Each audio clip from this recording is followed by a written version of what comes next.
નમસ્કાર, TV9 ગુજરાતી સાથે હું છું શિવાની। આજે મતદારોનો મિજાજ પારખવા માટે અમે આવી ગયા છીએ વડોદરા જિલ્લાના ડભોઈ તાલુકામાં। ચૂંટણી ભલે લોકસભાની હોય પણ પ્રશ્નો હંમેશા સ્થાનિક પ્રશ્નોને જ વધારે મહત્વ મળતું હોય છે। અત્યારે ડભોઈ નગરમાં એટલી બધી સમસ્યા છે, જ્યાં જુઓ ત્યાં ડ્રેનેજ ઉભરાતી હોય છે, પાણીની તકલીફો છે, રોડની તકલીફો છે। નગરપાલિકાનું તંત્ર જે છે સાવ નિષ્ફળ ગયું છે અને એના લીધે આગામી ચૂંટણીમાં સામે કોંગ્રેસ પક્ષે ઘણું સહન કરવાનું આવશે। નગરપાલિકાની સાહેબે વાત કરી 25 વર્ષ સુધી ડભોઈમાં નગરપાલિકાનો ભાજપનો શાસન હતો, આ એમનું પાપ છે। અમે તો 2-3 વર્ષથી 4 વર્ષથી નથી, 5 વર્ષ નથી દાજી।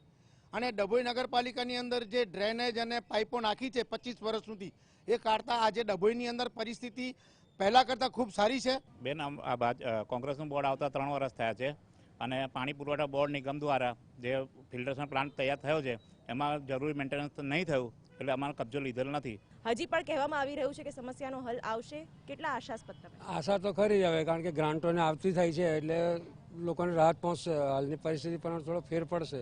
પણ જે ટ્રેનની સેવા છે એ પ્રતાપનગરથી વડોદરાની 3 વર્ષથી બંધ છે।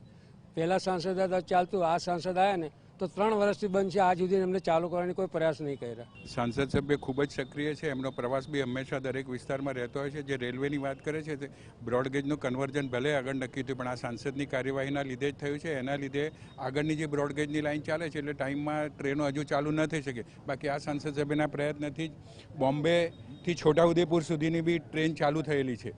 અને રામસિંહભાઈ રાઠવાએ છેલ્લો જે આદિવાસીઓનો પ્રશ્ન હતો, આદિવાસીના સર્ટિફિકેટ, એ બી હમણાં ગઈકાલે જ ઉકેલો છે। એટલે સાંસદ સભ્ય રાઠવા સાહેબ જો આ કાર્યક્રમ જોતા હોય તો તેમના માટે પણ આ એક ટકોર કરવા જેવો મુદ્દો છે કે ક્યાંક મિશ્ર પ્રતિસાદ તમારી કામગીરીને મળી રહ્યો છે।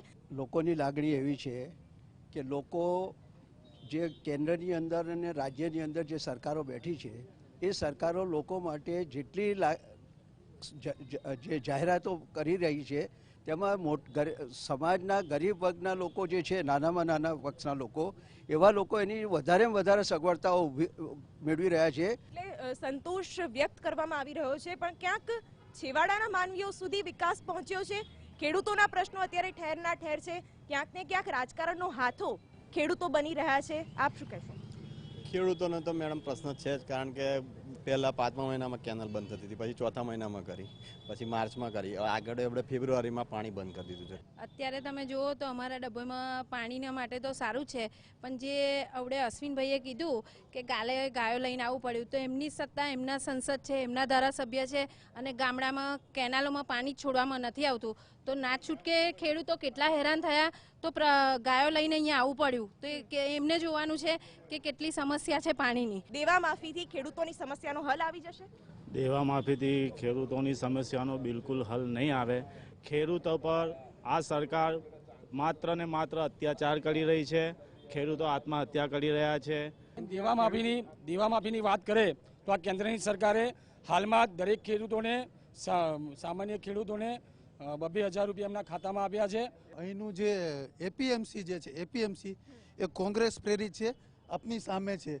આ તમને ઢોરવાડો દેખાય છે કે પછી એપીએમસી દેખાય છે, જોઈ લો, બરાબર। અને તમે કરી દેવા માફીની વાત, તો ભારતીય કિસાન સંઘ પહેલેથી દેવા માફીની વિરુદ્ધ છે। ટેકાના ભાવે ખરીદ વેચાણની જે પ્રક્રિયા છે તેમાં પણ જે ઢીલાશ છે, તેમાં પણ જે નિષ્ક્રિયતા જોવા મળી રહી છે, તેને લઈને પણ ખેડૂતો અત્યારે હેરાન પરેશાન છે। મેડમ, ખેડૂતો હેરાન પરેશાન 100% છે। આ સરકાર, ભારતીય જનતા પાર્ટીની સરકાર, ખેડૂત, કોઈ ઇન્ડસ્ટ્રીયલ કે ઉદ્યોગપતિઓ એ પ્રમાણે ટેક્સ નાખે છે। શું કહેશો, રોજગારીને લઈને શું સ્થિતિ છે? પહેલું તો ડભોઈની અંદર જે સ્કૂલો છે એ બધું વેપારીકરણ થઈ ગયું છે અને ભાજપના જ કેટલાક માજી કોર્પોરેટરો, અત્યારના કોર્પોરેટરો એ કોન્સેપ્ટના નામે ડભોઈની જનતા પાસે વધુમાં વધુ ફી વસૂલે છે। અહીંયા જ્યાં આક્ષેપ કરે છે તો એમના સિદ્ધાર્થ પટેલની સ્કૂલ, એમની સ્કૂલ ચાલે છે અહીંથી, ને તે બી ફી વેપારીકરણ કરે જ છે, બરાબર છે। એવું કોઈ ભાજપની કોઈ સંસ્થા અહીં ડભોઈમાં છે નહીં કે સ્કૂલ ચાલતી હોય, પ્રૂફ કરીને બતાવે। વ્યાપારીકરણની શરૂઆત માજી ધારાસભ્ય સિદ્ધાર્થભાઈ પટેલે કરી છે। સૌથી પહેલી વેપારી સ્કૂલ અને સૌથી વધારે ફી લેતી સ્કૂલ હોય એમણે કરેલી છે। 5 વર્ષની ટર્મ પૂરી થયા છતાં પણ સાંસદો પોતાની કામગીરીમાં ઊણા ઉતર્યા છે તે દેખાઈ રહ્યું છે। કામગીરી તો સંસદોની અહીંયા તો સારી જ છે, અને છતાંય આ ચૂંટણીમાં નરેન્દ્રભાઈના નામે જ લડાવવાની છે, નરેન્દ્રભાઈને જ લોકો વોટ આપવાના છે.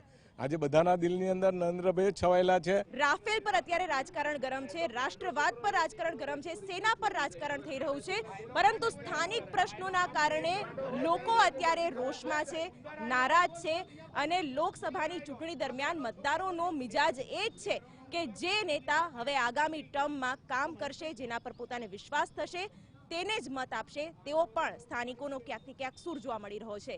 આ હતી ડભોઈની સમસ્યાઓ. અન્ય કયા કોઈ વિસ્તારમાં જઈશું અને ત્યાંની સ્થાનિક સમસ્યાઓ છે, તેના પ્રશ્નો શું છે, ત્યાં સુધી પહોંચવાનો પ્રયત્ન કરીશું અને જાણીશું મતદારોનો મિજાજ.